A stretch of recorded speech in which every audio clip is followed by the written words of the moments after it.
तो लेक्चर 4 में हम स्टार्ट करते हैं वाष्प दाब अनुमान पर कुछ सवाल करते हैं। ठीक है, तो वाष्प दाब अनुमान में हमने आगे सिद्ध किया P0 माइनस पी एस बटे P S is equal to small n by capital n। ठीक है, जहाँ P0 विलायक का वाष्प दाब, PS विलयन का वाष्प दाब, PS विलयन का वाष्प दाब, स्मॉल n विलेय के मोलों की संख्या और कैपिटल N विलायक के मोलों की संख्या है। हम लोग जानते हैं मोलों की संख्या बराबर होती है भार बटे अणुभार। तो यहाँ ये भी लिख सकते हैं P0 माइनस पी एस बटे P S is equal to small n को लिख सकते हैं small w by small m बटे कैपिटल n को लिखते हैं capital W by capital M। तो P0 माइनस पी एस बटे P S is equal to small w, ये ऊपर चला जाएगा तो हो जाएगा कैपिटल M और ये नीचे चला आएगा small m into capital W। तो ये देखो, ये हम लोग शॉर्ट में इसको यूज करेंगे। ठीक है, तो आओ हम इस पर क्वेश्चन स्टार्ट करते हैं। तो क्वेश्चन नंबर हमारा देखिए ये 40 नंबर है। कह रहा है 100 ग्राम पानी में 5 ग्राम विद्युत अनवघट्य के विलयन का निश्चित ताप पर वाष्प दाब 2985 न्यूटन प्रति मीटर स्क्वायर है। तो शुद्ध पानी का वाष्प दाब 3000 न्यूटन प्रति मीटर स्क्वायर है। तो विलेय का अणुभार क्या होगा, यानी 100 ग्राम पानी, यहाँ पानी विलायक है। तो आओ हम लोग क्वेश्चन 40 को हल करते हैं। तो देखो 40 नंबर क्वेश्चन हम लोग हल करते हैं। कह रहा है कि 100 ग्राम पानी है। ठीक, क्या कह रहा है, 100 ग्राम पानी है। तो यहाँ देखो क्या दिया है, 100 ग्राम पानी यानी पानी विलायक है, तो बड़का कैपिटल W है वो। तो कैपिटल W की वैल्यू कितनी आ गई, 100 ग्राम। 5 ग्राम कोई विलेय पदार्थ है, यानी स्मॉल w की वैल्यू कितना आ गया, 5 ग्राम। ठीक है, और कह रहा है कि निश्चित ताप पर विलयन का वाष्प दाब, विलयन का वाष्प दाब क्या है, PS 2985 न्यूटन प्रति मीटर स्क्वायर। और कह रहा है शुद्ध पानी का वाष्प दाब, पानी क्या है, विलायक है, तो उसका वाष्प दाब कितना दिया है, 3000 न्यूटन प्रति मीटर स्क्वायर दिया है। तब हमसे कह रहा है विलेय का अणुभार क्या होगा, यानी जो पदार्थ घुला गया उसका अणुभार क्या होगा। तो हम लोग निकाल लेते हैं जल का अणुभार, H2O का अणुभार। तो देखो कितने हाइड्रोजन्स हैं, 2 हाइड्रोजन्स हैं और 1 ऑक्सीजन है। तो हाइड्रोजन का परमाणु भार 1, ऑक्सीजन का 16, तो 2 1 का 2 प्लस 16, तो 16 2 18, यानी जल का जो हमें अणुभार मिला है वो 18 मिला है। तो हम लोग न्यूमेरिकल्स करेंगे इस फार्मूले पर P0 माइनस पी एस बटे P S is equal to small w into capital M बटे small m into capital W। तो P0 की वैल्यू 3000 माइनस PS की वैल्यू 2985 बटे PS की value 2985 is equal to small w की value दिया है 5 इंटू कैपिटल M की वैल्यू 18, स्मॉल m का मान निकालना है और कैपिटल W की वैल्यू दिया है 100 ग्राम। ठीक है, तो आओ हम आगे देखते हैं। तो 3000 में से 2985 घटा देंगे तो आ जाएगा 15 बटे 2985, इसका गुणा कर देंगे तो 18 पंचे 90 बटे m इंटू 100। तो 0 से 0 आपका कैंसिल, तो इसको काट दो, 3 पचे 15 और 3 त्रिका 9, तो 5 बटे 2985 बराबर 3 बटे m इंटू 10। ठीक है, तो 5 से काट दे रहे हैं इसको, तो 5 1 का 5, 5 25, 4 बचेगा 48, 5 9 45, 3 बचेगा 35, 5 7 35, तो 3 बटे m इंटू 10। तो ये इधर जाएगा, ये इधर तो जाएगा m का m, तो ये हो जाएगा 597 गुणित 3 बटे ये आपका यहाँ 10, तब यह बराबर 3 7 21, 3 9 27, 2 हासिल 29, हासिल 2, 3 बचे 15, 2 17 बटे 10। जब 10 का भाग देंगे तो इसका दशमलव यहाँ लग जाएगा, तो आ जाएगा 179.1। ये रहा आपका आंसर 179.1। ठीक है, तो आपका क्वेश्चन ये रहा और आंसर। ठीक, तो आइए हम नेक्स्ट क्वेश्चन करते हैं। नेक्स्ट क्वेश्चन देखो, कह रहा है 41 नंबर क्वेश्चन देखो, कह रहा है बेंजीन में बने एक विलायक का वाष्प दाब, बहुत अच्छा क्वेश्चन है भैया। बेंजीन में बने एक विलायक का वाष्प दाब 700, बेंजीन में बने एक विलयन का वाष्प दाब 722 मिमी तथा विलायक का वाष्प दाब 760 मिमी है, तो विलयन की मोल ललता क्या होगी, मोल ललता क्या होगी। बहुत अच्छे क्वेश्चन है, ठीक है। तो हमें विलयन का वाष्प दाब दिया है, हल कर रहे हैं। पीएस की वैल्यू दिया है 722 मिमी और P0 की वैल्यू दिया है 760 मिमी, ठीक है। तो हमसे क्या पूछ रहा है, मोललता। तो हम लोग मोललता बराबर पढ़े हैं विलय के मोलों की संख्या और विलायक का भार, यानी W इंटू 1000 बटे small m into capital W, ठीक है। ये इतना ध्यान में रहना चाहिए फार्मूला। तो आओ हम लोग ये न्यूमेरिकल्स, ये फार्मूला याद किए हैं, तो ये जानते हैं P0 माइनस PS बटे PS is equal to small w into small capital M बटे small m into capital W। तो देखो P0 की वैल्यू दिया है 760 माइनस PS की वैल्यू दिया है 722 बटे PS की वैल्यू दिया है 722 बराबर स्मॉल w इंटू क्या है भैया, किसमें घोला जा रहा है, बेंजीन में बने एक विलयन का वाष्प दाब, यानी बेंजीन में बना है। तो बेंजीन का सूत्र होता है C6H6। तो इसका हम लोग क्या निकाल लें, अणुभार। तो देखो कार्बन 6 है तो बार 6 72, हाइड्रोजन 6 तो 6 का 6 तो 78 हो जाएगा। तो यहाँ हम लोग कैपिटल M का मान क्या रख देंगे 78 बटे M नहीं पता है और कैपिटल W उसका बेंजीन का भार नहीं दिया है, तो घटा देंगे तो कितना आ जाएगा 38, ठीक है। 38/722 is equal to W into 78/M into capital W। तो ये देखो गुणा इधर आएगा भाग हो जाएगा, तो 38/722 और ये आ जाएगा 78 is equal to capital W into M into capital W, ठीक है।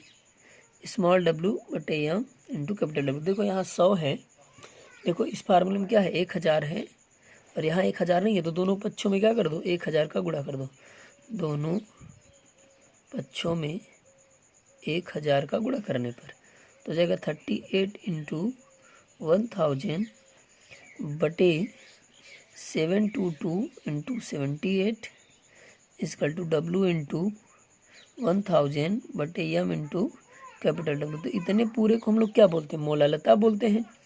तो हम लोग लिख सकते हैं मोललता बराबर आ गया हमारा 3800/722 टू 78।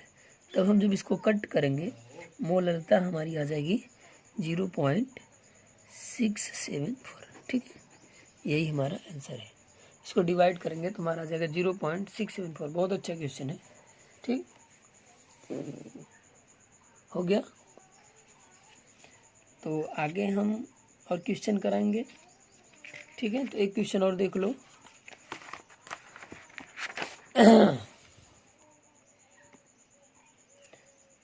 एक क्वेश्चन देखिए, कह रहा है कि शुद्ध बेंजीन का किसी ताप पर वाष्प दाब, शुद्ध बेंजीन का किसी ताप पर वाष्प दाब 640 मिमी Hg है, ठीक है। यानी ये विलायक का वाष्प दाब है हमारा भैया। तो देखो हम हल कर रहे हैं, लिखते चले जा रहे हैं। तो दिया है विलायक का वाष्प दाब P0 की वैल्यू 640 मिमी Hg और एक अवाष्पशील विद्युत अपघट्य ठोस जिसका भार यानी स्मॉल w विलय ना तो 2.75 ग्राम है, 2.75 ग्राम है। फिर कह रहा है ग्राम है, इसे 39 ग्राम बेंजीन में डाला गया है, यानी बेंजीन है भैया, कैपिटल W की वैल्यू कितनी है 39 ग्राम है। बेंजीन का सूत्र होता है C6H6। अब हम लोग इसका अणुभार निकाल लें, यानी कैपिटल M निकाल लें। कैपिटल M कितना आएगा 78, क्योंकि 72 78 डाला गया तो विलयन का वाष्प दाब 600 मिमी Hg हो गया, यानी जो PS का मान आया वो कितना आ गया 600 मिमी Hg हो गया। तो कह रहा है ठोस पदार्थ का भार क्या होगा, यानी स्मॉल m की वैल्यू क्या होगी, यानी छोटे बिले पदार्थ का भार क्या होगा। तो हम लोग फार्मूला पढ़े P0 माइनस PS बटे PS is equal to small w into capital M बटे capital W into small m। ठीक है, तो P0 की वैल्यू दिया है 640 और माइनस PS की वैल्यू दिया है 600 बटे PS की वैल्यू दिया है 600। तो स्मॉल W की वैल्यू 2.75, कैपिटल M का मान 78 बटे कैपिटल W की वैल्यू दिया है 39, ठीक है, इंटू स्मॉल m हमें क्या करना है, निकालना है। तो 39 दूना 78, तो इसको घटाएंगे कहा जाएगा 40 बटे 600 बराबर, इसका गुणा कर दो, 2 पंजे 10, 2 सते 14, 1 15, 1 हासिल 2 दूनी 4, 1 5, 5.5 बटे m। तो ये 0 से 0 आपका कैंसिल, तो इसको काट दो, 1 बटे 15 चौका 60, तो पूरा आ गया 1 बटे 15 बराबर 5.5 बटे m। तो ये इधर चला जाएगा, तो m बराबर 5.5 इंटू 15, तो आएगा क्या, गुणा करते रहे हैं, m बराबर 15 × 75 का 5, हासिल लगो, तो भी यहाँ से लगो 7, और 15 × 75 75 7, 15 × 75 75 7 7 5 12 2, ठीक है, 82, तो आ गया 82.5। ठीक है, ये हमारा रहा आंसर 82.5।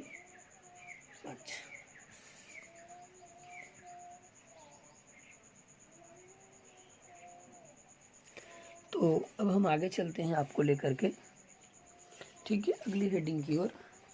अगली हेडिंग हमारी है इसके आगे जो हम लोग पढ़ने वाले हैं। तो यहाँ हम लोग अब पढ़ेंगे हिमांक अवनमन क्या होता है।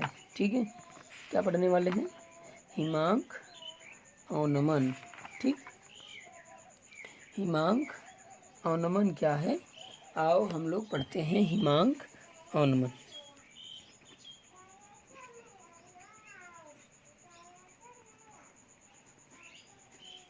तो सबसे पहले हमें समझना हिमांक क्या है, हिमांक किसे कहते हैं। तो हिमांक क्या है हम लोग उसके बारे में पढ़ेंगे। हिमांक क्या होता है कि किसी ताप पर, जिस ताप पर कोई पदार्थ द्रव से ठोस अवस्था में परिवर्तित होता है, तो उसके उस ताप को हम लोग हिमांक अवनमन कहते हैं। ठीक है, जिस निश्चित ताप पर कोई पदार्थ द्रव से ठोस अवस्था में परिवर्तित होता है, तो उसके उस ताप को हम लोग क्या कहते हैं, हिमांक कहते हैं। तो फ्रीजिंग पता है आपको सीधा सीधा, तो हमें पढ़ना हिमांक अवनमन क्या होता है। जानते हो हिमांक अवनमन क्या होता है, विलायक और विलयन, ठीक है, विलायक और विलयन के हिमांक के अंतर को ही हम लोग क्या कहते हैं, हिमांक अवनमन कहते हैं। और जानते हो विलायक का हिमांक विलयन के हिमांक से सदैव अधिक होता है। ठीक, तो आपको हिमांक पता है कि किसी विलायक का वह ताप जो धीरे धीरे द्रव से ठोस में परिवर्तित होने लगता है, तो उसे हम लोग क्या कहते हैं, हिमांक कहते हैं। और विलायक का हिमांक विलयन के हिमांक से अधिक होता है, तब लोग लिख सकते हैं विलायक तथा विलयन के हिमांक के अंतर को ही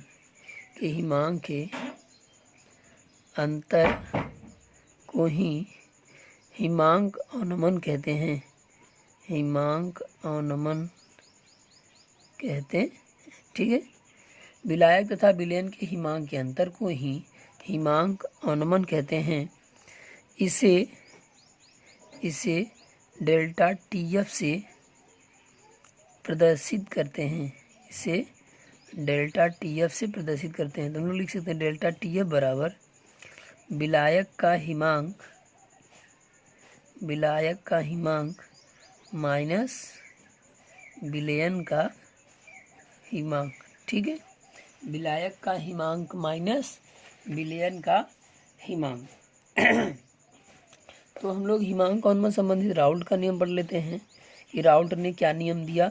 हिमांक अवनमन संबंधित राउल्ट का नियम, हिमांक अवनमन संबंधित राउल्ट का नियम। तो राउल्ट कहता है, राउल्ट के नियमानुसार कहता है कि किसी विलायक के हिमांक में अवनमन विलेय पदार्थ के मोलर सांद्रण के समानुपाती होता है। ठीक है, तो क्या कहता है राउल्ट के नियमानुसार, किसी विलायक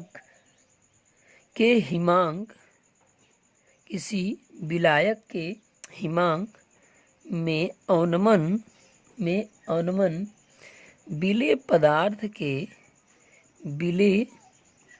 पदार्थ के मोलर सांद्रण के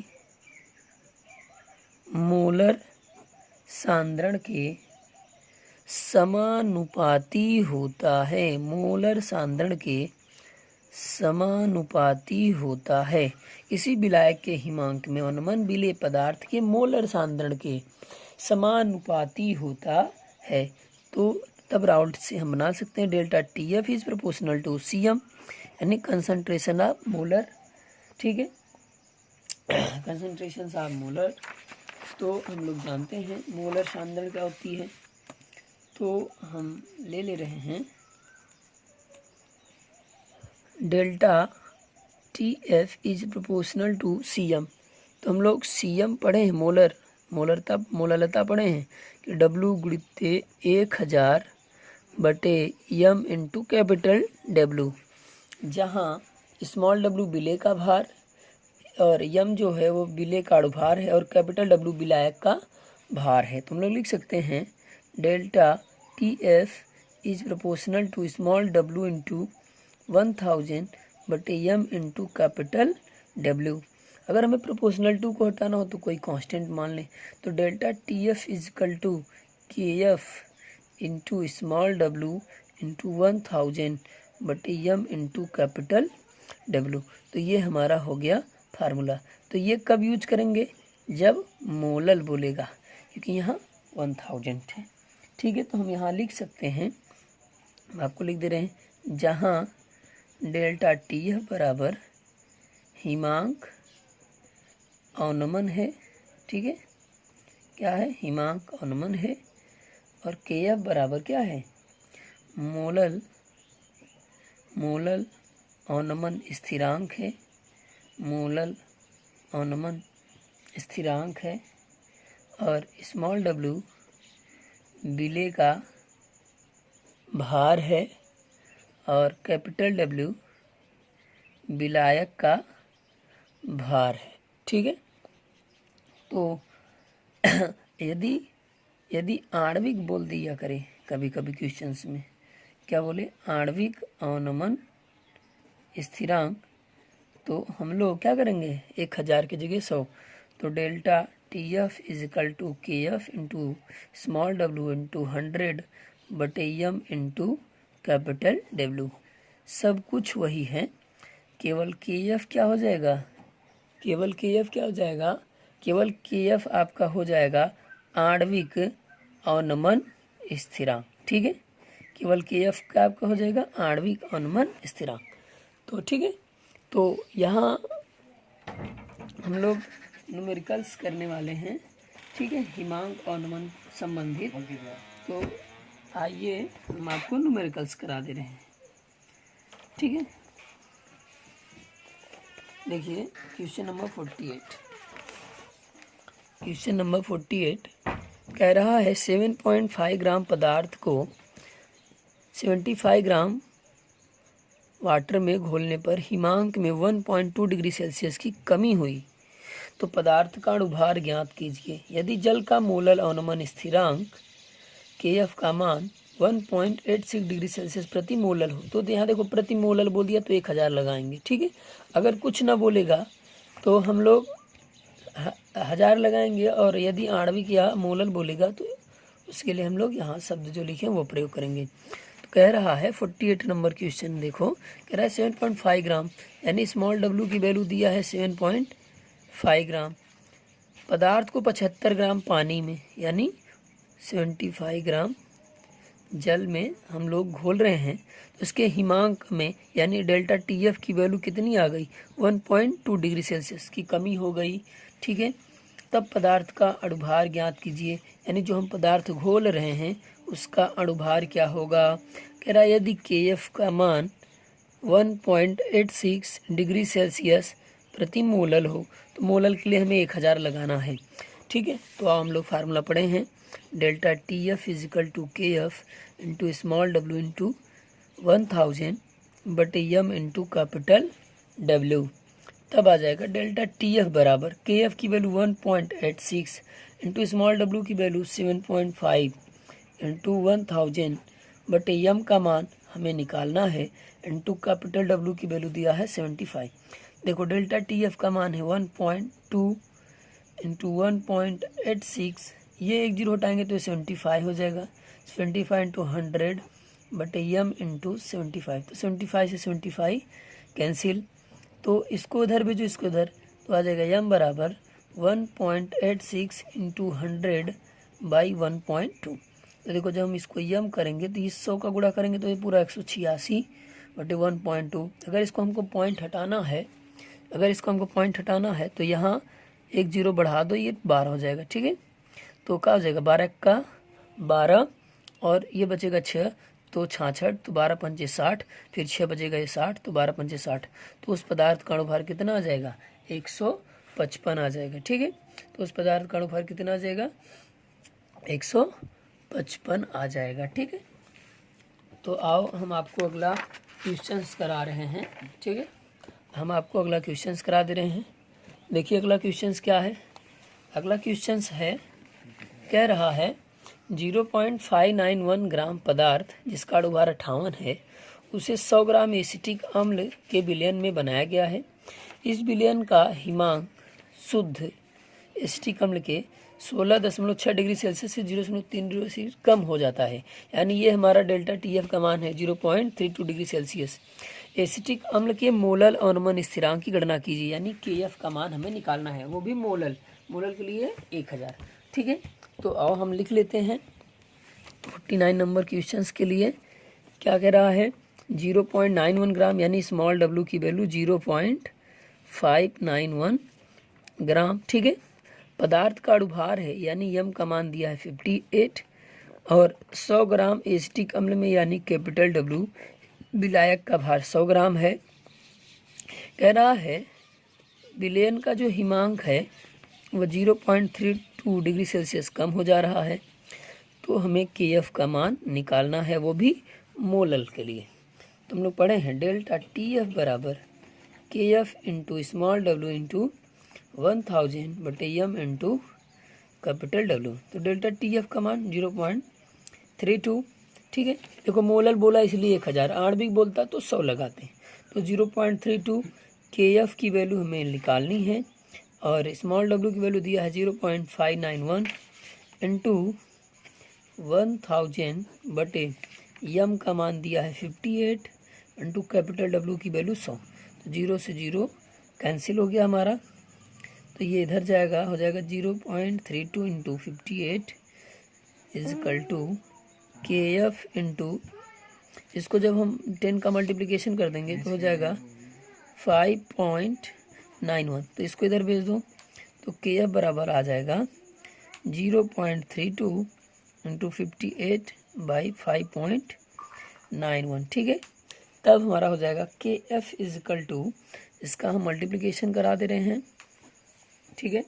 तो मल्टीप्लिकेशन हम कराएंगे तो डिवाइड करेंगे, इसका पूरा आंसर आ जाएगा 3.14, ठीक है, 3.14 केल्विन प्रति मोललता, ठीक है। केल्विन प्रति मोलता। ये हमारा आंसर है। ठीक है, तो अब इसके आगे हम लोग हेडिंग पढ़ रहे हैं। ठीक है, क्वथनांक उन्नयन। क्या पढ़ रहे हैं? क्वथनांक उन्नयन। पता है क्वथनांक उन्नयन क्या है? क्वथनांक किसे कहते हैं? हम लोग पढ़े हैं कि जब कोई विलायक जिस निश्चित ताप पर वह द्रव से गैस में परिवर्तित होने लगता है तो उसके उस ताप को हम लोग क्या कहते हैं? क्वथनांक कहते हैं। ठीक है, उसके उस ताप को हम लोग क्या कहते हैं? क्वथनांक कहते हैं। यहाँ पर विलयन का क्वथनांक अधिक होता है और विलायक का क्वथनांक क्या होता है? कम होता है। तो हम लोग लिख दे रहे हैं यहाँ विलयन का क्वथनांक विलायक के क्वथनांक से अधिक होता है, सदैव अधिक होता है। ठीक है, विलयन का क्वथनांक विलायक के क्वथनांक से सदैव अधिक होता है। ठीक है, और क्वथनांक क्या है? पता है क्वथनांक किसे कहते हैं? कि जिस निश्चित ताप पर कोई द्रव गैस अवस्था में परिवर्तित होने लगता है तो उसके उस ताप को हम लोग क्या कहते हैं? क्वथनांक कहते हैं। तो क्वथनांक उन्नयन क्या है? क्वथनांक उन्नयन क्या है? विलयन तथा विलायक के क्वथनांक के अंतर को ही क्वथनांक उन्नयन कहते हैं। क्वथनांक उन्नयन कहते हैं। ठीक है, विलयन तथा विलायक के क्वथनांक के अंतर को ही क्वथनांक उन्नयन कहते हैं। ठीक है, क्वथनांक उन्नयन को इसे डेल्टा टीवी से प्रदर्शित करते हैं। इसे डेल्टा टीवी से प्रदर्शित करते हैं। ठीक है, इसे डेल्टा टीवी से प्रदर्शित करते हैं। हम लोग लिख सकते हैं डेल्टा टीवी बराबर विलयन का क्वथनांक माइनस विलायक का क्वथनांक। ठीक है, क्वथनांक। तो ये हमारा हो गया डेल्टा टीबी बराबर विलयन का क्वथनांक माइनस विलायक का क्वथनांक। तब क्वथनांक उन्नयन संबंधित राउल्ट का नियम क्या है? क्वथनांक उन्नयन संबंधित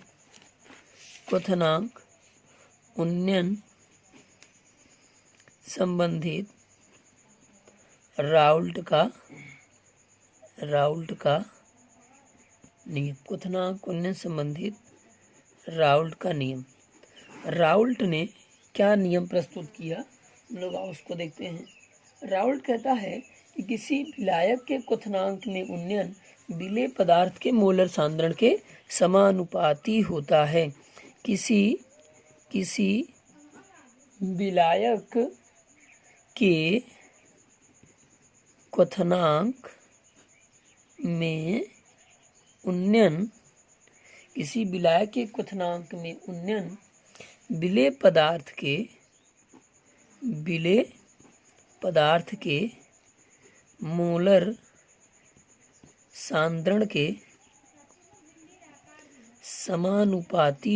के समानुपाती होता है। हम लोग लिख सकते हैं delta TB is proportional to C M. तो हम लोग जानते हैं delta TB is proportional to C M की जगह W into 1000/m into capital W. तो ये हम लोग पढ़े हैं मोलरता का सूत्र। तो यहाँ लिख सकते हैं W into 1000/m into capital W. ठीक है, तो हम आगे कर सकते हैं कि प्रोपोर्शनल टू को हटाने के लिए, ठीक है, प्रोपोर्शनल समानुपात को हटाने के लिए कोई नियतांक मान सकते हैं। ठीक है, तो लिख लेंगे delta TB is proportional to small W into 1000/m into capital W. तो प्रोपोर्शनल टू को हटाने के लिए हम कांस्टेंट मान लिए K B into small W into 1000 बटे यम इंटू कैपिटल डब्लू, ठीक है। जहाँ डेल्टा टी बी बराबर क्वथनांक उन्नयन, ठीक है, क्वथनांक उन्नयन, और के बी बराबर मोलल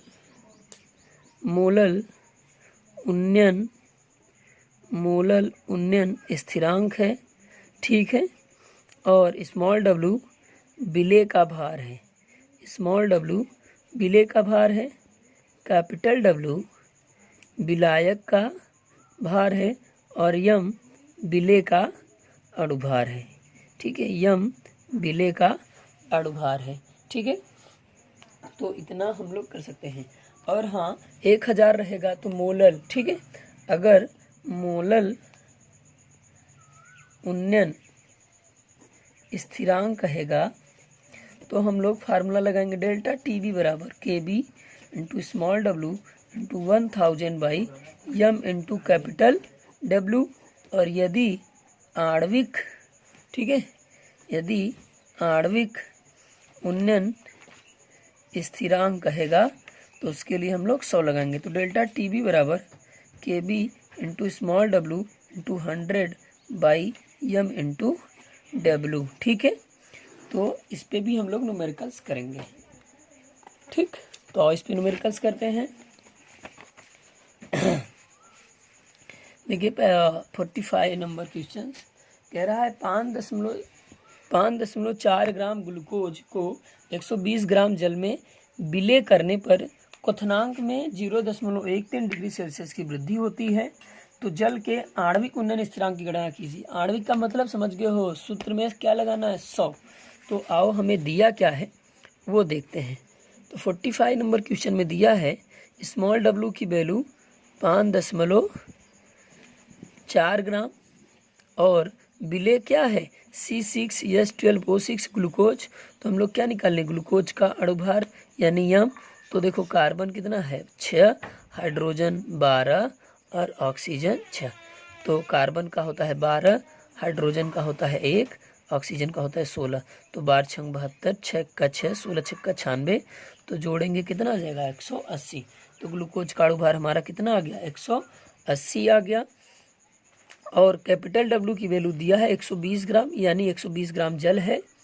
और कह रहा है डेल्टा टीबी का जो मान है वो 0.13 डिग्री सेल्सियस बढ़ गया है। तो आइए हम लोग न्यूमेरिकल्स करते हैं। तो हमसे कह रहा है आणविक उन्नयन स्थिरांक यानी केबी का मान निकालना है, वो भी आणविक के रूप में, ठीक है। किसके रूप में, आणविक के रूप में। तो सूत्र है हमारा डेल्टा टीबी बराबर K B into small W into 100 by M into capital W. तो डेल्टा टीबी का मान 0.13 इजकल टू के बी का मान निकालना है। और स्मॉल डब्लू की वैल्यू 5.4 इंटू 100 बटे यम का मान 180 और बढ़ के डब्लू का मान 120। तो 0 से 0 कैंसिल, 0 से 0 कैंसिल, ठीक है। तब हो जाएगा 0.13 के बी इंटू, इसको हम 54 कर दे रहे तो नीचे 0 बढ़ा सकते हैं, 18 इंटू 120, ठीक है। 1 0 हमने बढ़ा दिया तो 18 तिरिक 54, ठीक है। 18 तिरिक 54 और 3 चौका 12, तो हो जाएगा 40। तब आ जाएगा के बी बराबर 0.13 इंटू 40। तो देखो के बी बराबर हमारा क्या आ जाएगा, 0 हटाएंगे तो हो जाएगा 1.3 इंटू 4, तो हो जाएगा 13 चौका 52।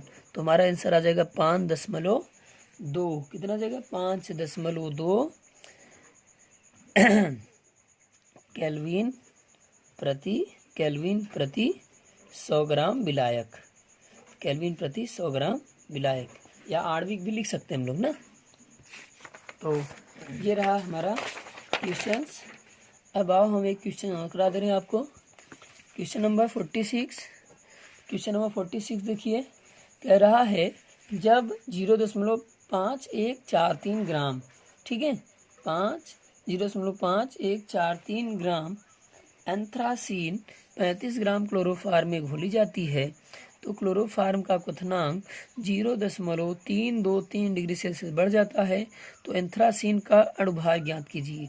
तो हमें क्या करना है, एंथ्रासीन का अणुभार ज्ञात करना है।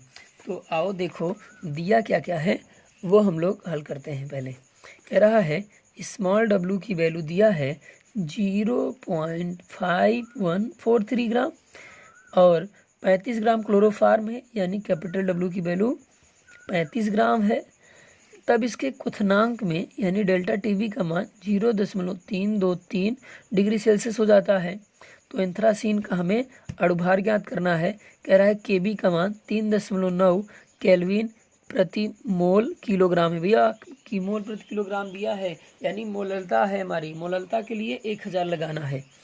तब हो जाएगा डेल्टा टीवी बराबर Kb into small W into 1000 बटे यम इंटू कैपिटल डब्ल्यू। तो डेल्टा टीबी का मान 0.323, केबी का मान क्या है 3.9, तो स्मॉल डब्ल्यू की वैल्यू 0.5143 इंटू 1000 बटे यम का मान फाइंड करना है और जिसका मान 35 दे दिया है। ठीक है, तो आओ हम हल करते हैं। 0.323 इंटू 3.9, ठीक है, और इसका पूरा गुणा करेंगे तो ये हो जाएगा 514.3 बटे यम इंटू 35। ठीक है, तो यम को उधर भेज दो तो आ जाएगा यम बराबर 3.9 इंटू 514.3 इंटू बटे अपॉन 35 इंटू 0.323। ठीक है, तब इसको हम लोग कट कर दे रहे हैं। तो इसको कट करेंगे तो हमारा आंसर जो है वो लगभग 177.42 आएगा। ठीक है, इसको कट कर लेना आप लोग। तो ये रहा हमारा न्यूमेरिकल्स, इस पे किस तरह के आते हैं। क्लियर है, तो और न्यूमेरिकल्स करा दिया जाए। चलो एक क्वेश्चन से देखो, कह रहा है 9 ग्राम ग्लूकोज को 150 ग्राम जल में घोला गया। इस विलयन का क्वथनांक 100.160 डिग्री सेल्सियस है। यानी विलयन का क्वथनांक, भैया जल का क्वथनांक 100 डिग्री सेल्सियस होता है, तो 100.160 डिग्री सेल्सियस हो गया, यानी डेल्टा टीबी का मान 0.17 आ जाएगा। तो जल के लिए केबी की गणना कीजिए, वो भी केल्विन किलोग्राम प्रति मोल, यानी मोलल में निकालना है हमें। तो हमें दिया है स्मॉल डब्लू की वैल्यू 9 ग्राम, कैपिटल डब्लू की वैल्यू 150 ग्राम। ठीक, ग्लूकोज है C6H12O6, तो ग्लूकोज का अणुभार क्या होता है 180 होता है। ठीक है, कह रहा है विलयन का क्वथनांक 100.160 डिग्री सेल्सियस, यानी हमारा दिया है विलयन का जो क्वथनांक है वो 100.160 डिग्री सेल्सियस है। जानते हो शुद्ध जल का जो क्वथनांक होता है, शुद्ध जल का क्वथनांक कितना होता है 100 डिग्री सेल्सियस होता है। तब अगर हमें डेल्टा टीबी लाना हो तो ये हमारा विलायक है, ये हमारा विलयन है। तो हमने क्या बताया, विलयन तथा विलायक के क्वथनांक के अंदर को ही क्या कहते हैं, क्वथनांक उन्नयन कहते हैं। तो यानी इसमें इसको घटा दो तो आपको क्वथनांक उन्नयन मिल जाएगा। तो घटाएंगे तो कितना आ जाएगा 0.17 डिग्री सेल्सियस। ठीक है, तो अब हम फार्मूला लगा दे रहे हैं, डेल्टा टीबी बराबर Kb into small W into 1000 by M into capital W. M 1000 क्यों लगाए, क्योंकि हमें केबी का मान क्या पूछ रहा है, केल्विन किलोग्राम प्रति मोल। किलोग्राम प्रति मोल का मतलब होता है मोललता। ठीक है, तो हम लिखेंगे डेल्टा टीबी। ठीक है, डेल्टा टीबी की वैल्यू दिया है 0.17, केबी को निकालना है। स्मॉल डब्लू का मान 9 इंटू 1000 बटे यम का मान 180 बटे डब्लू का मान 150। तो 0 से 0 कैंसिल, तो 9 दूनी 18। ठीक है, तो ये हो जाएगा 0.17 केबी इंटू 10 बटे 15 दूना 30, तो 0 से 0 कैंसिल। तब केबी बराबर 0.17 इंटू 3, तो आपका हो जाएगा 17 तिरिक 51। ठीक है, 17 तरीके क्या 0.51 केल्विन किलोग्राम प्रति मोल। ठीक है, तो ये आपका हो गया आंसर।